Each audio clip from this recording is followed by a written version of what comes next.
And we start with the idea what is the difference between manager and a MD. And then we go on to the details of what the criteria is there. As such, I think you must have read a lot of books on leadership, and I also read a lot of books on leadership. But none of them seem to give me a sense of completeness. All those books are incomplete in terms of what they are trying to tell you. So I have taken the liberty this time to not talk about any books. The leader is someone who actually, through the manpower, through human resource, attains the goal. This definition has a lot of flaws in the sense that the goal itself could be changing. Because if you are a leader, it's quite possible that very few things in the life really stays constant. So what you put as the aim likely to change, and if it changes, then what? And so that point becomes controversial. Some of the books talks about the various characteristics of leader. He does this, he does that, he does this character and so forth. So my God, how did he develop this characteristics? He also did about this. But I also feel that even that is not correct because some of the characteristics are actually evolved. I felt that I don't know whether you know the story of Mohandas Gandhi or Gandhi, the leader. He was probably the least likely to be the leader. If you look at his past history, so I put it this way that if Gandhi can become leader, any one of us can become leader. This is a very important point to understand. And Gandhi's story goes like this: that he was a barrister, all of you. He was in actually Pune, and he got a job in one of these law firms.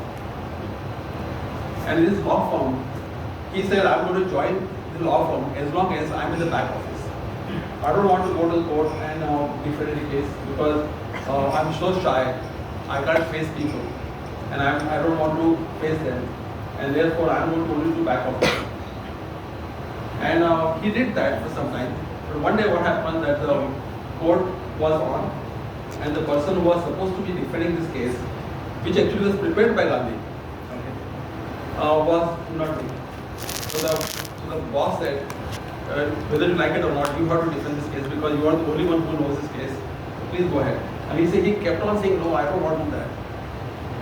Ultimately, he had to go there, and when he went and attended the case, he botched up so badly that these guys lost. Okay. He was so nervous and he was so uncomfortable in the job. So somebody made a comment there. What kind of a person, what kind of manager, what kind of leader you will ever make? If you can't stand to the people, what kind of leadership are you going to bring? But this sentence was noted. But today, when you look at this sentence, it looks like how wrong people could be. He became one of the biggest leader of India, right? So what it says is that the leaders are not born in most cases. Leaders are actually carved out of the genes. Every one of us, if you are thrown into one of the situation, and you are convinced about something, and you say that this is the right thing to do, but I want to do it, you will automatically evolve yourself and transform yourself to a characteristic which is needed for that position. So question comes out, does the leader has a characteristics which makes him successful, or does the leader has the ability to transform himself to become what is needed for the job? Actually, what happens that if somebody says there are certain situations where you want manager, there are some situations where you want leader. Now, if suppose you want to build a headquarters or a Diacto, so you become big enough now, you want to prepare 50,000 square feet building, you put a Pune, whatever, you want to create a headquarters. What do you need?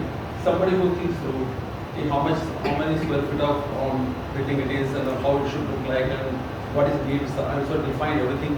Somebody sits down and then architects comes in and he actually goes to analyze everything, he plans everything, and then he gets budgeting done and he gets approved, and then he actually executes the project. Okay. What is required here is a good knowledge and a discipline of putting things together. Okay. It does not require any other than that, because all the things which he is doing is based on known things. The Pune is known, the building is known, Diacto is known, the cement, concrete, steel, everything is known. What you need to do is to plan it in a proper fashion. You need good managers for this. Yeah. Okay, you need good managers, am I right? Yes. But suppose the job is they're on the front line of Pakistan border.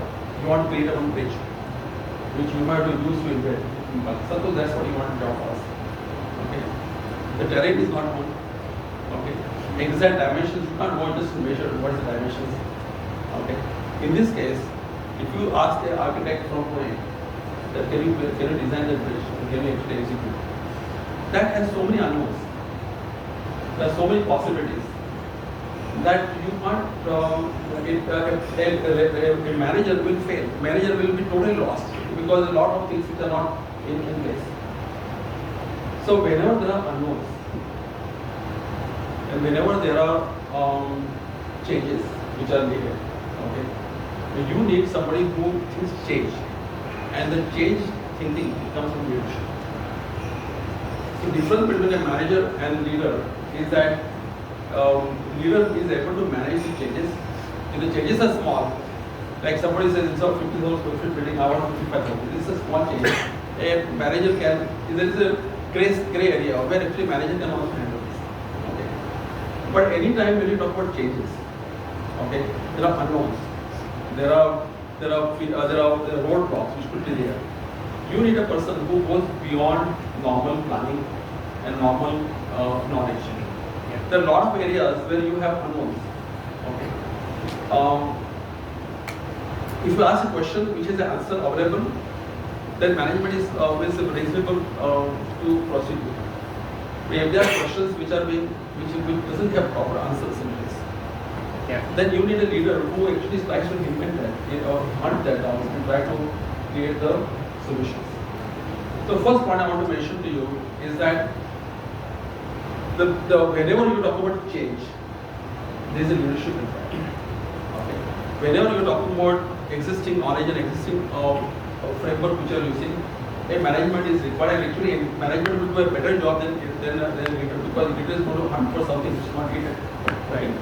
So sometimes leaders are required, sometimes managers are required.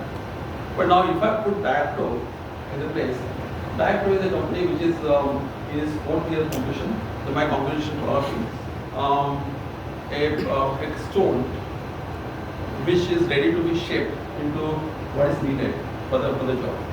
You can create empathy out of it, you can create price out of it, or you can create any figure you want for what is needed.